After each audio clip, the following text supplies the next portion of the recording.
This video is to follow up on a video I did 2 or 3 days ago on Phase 4 and the PPP additional funding. The reason for this video and the emergency of it is the fact I want to reiterate, you've got to get your application in to the local bank. They've expanded the definition of what is a local bank, and you need to get that app in now or check with the bank on what additional information they need. But I want to update you on the facts. The Senate earlier in the week passed the bill. The House yesterday voted on House Bill number 266. In doing so, it's called the Paycheck Protection and the Healthcare Enhancement Act. Some people refer it to Phase 3.5 because the House and the Senate couldn't get together on Phase 4. Stay tuned, that's maybe 2 or 3 weeks down the road. But I think it's important to the small business community of having an update today. The President of the United States should be signing the bill into legislation later today. Also, I want to say that since my last video, I'm getting some more feedback on small businesses that, for example, I'm going to do a video on a hairdresser that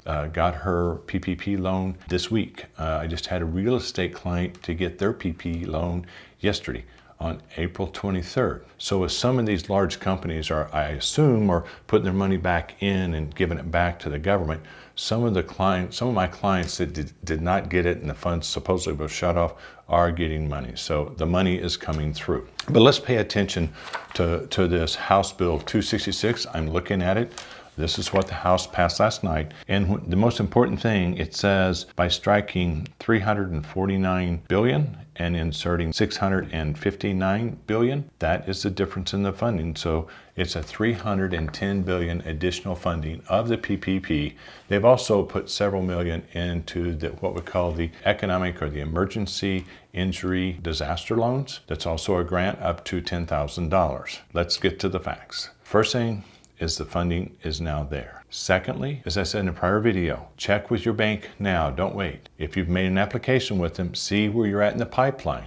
Ask, do you have enough? Am I there? And several of my clients are in the pipeline. The banks are waiting on the funding. Next, if they say, well, we need additional information, get it there now. This is still a first come, first serve loan, and it is a debt that can be forgiven. One of the things I'm really seeing people not realizing is there's a lot of small business that's qualified for this loan that is not taking it. So I would recommend, I'm doing a video on independent contractor, Schedule Cs, self-employed that have no employees. They still qualify. This is to help you, the small business. This is to help the country to survive this pandemic. Hope this helps.